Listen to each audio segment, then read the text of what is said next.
কেউ রাত্রি 2টো-2:30টায় লাইন দিচ্ছে, সকালবেলা 8টা-9টায় গ্যাস পাচ্ছে। সকাল থেকে লাইন দিয়ে, ভোরবেলা থেকে লাইন দিয়ে এখনো পর্যন্ত দাঁড়িয়ে আছে, এই যে এত গাড়ি। গ্যাস ছাড়া তো রান্না বান্না হবে কি করে?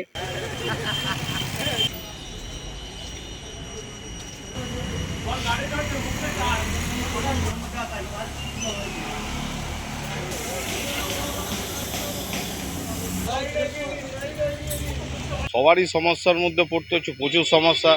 কেউ রাত্রি 2টো-2:30টায় লাইন দিচ্ছে, সকালবেলা 8টা-9টায় গ্যাস পাচ্ছে। মিনিমাম 6 ঘন্টা 5 ঘন্টা তো লাগবে। সমস্যা তো পড়তেই হবে। গ্যাসের দাম বাড়লে তো আমাদের ভাড়া বাড়ে না, আমাদের ভাড়া সেম জায়গায় দাঁড়িয়ে থাকে। তো সবারই সমস্যার মধ্যে পড়তেই হবে। সকাল থেকে লাইন দিয়ে, ভোরবেলা থেকে লাইন দিয়ে এখনো পর্যন্ত দাঁড়িয়ে আছে, এই যে এত গাড়ি। 7টা, 7:30।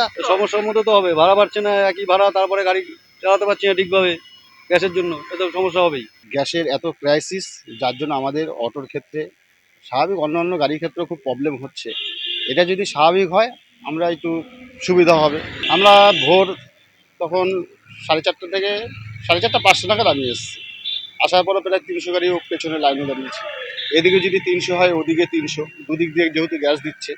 5 টাকার মধ্যে বাড়লে পরে আমাদের কোনো সমস্যা নেই, কারণ আমরা চাই আমরা যদি গ্যাসটা ঠিকঠাকভাবে পাই আমরা সার্ভিসটা দিতে পারবো। দামটা কম বেশি সেটা পরের কথা, তাতে আমাদের কোনো অসুবিধা নেই। ভাড়া বাড়াবে সেটা প্রশাসন, ইউনিয়ন, তারা বুঝবে, তারা ভাড়া বাড়াবে। ভাড়াটা তো আমাদের হাতের উপরে নয়।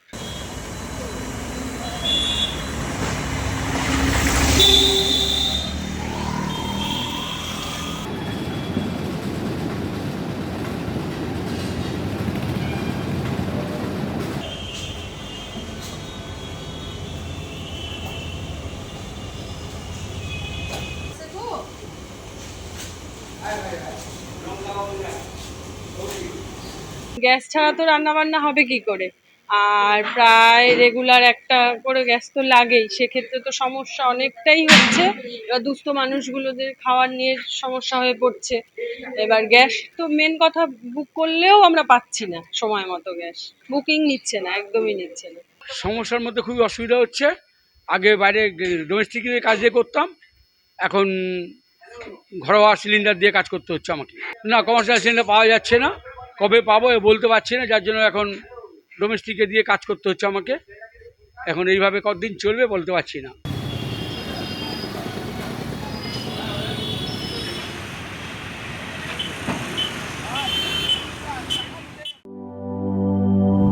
জীবনের সাথে চলে hi fi, all time healthy life. নিশ্চিন্তে খান স্বাস্থ্যকর অল টাইম পান। All time healthy life.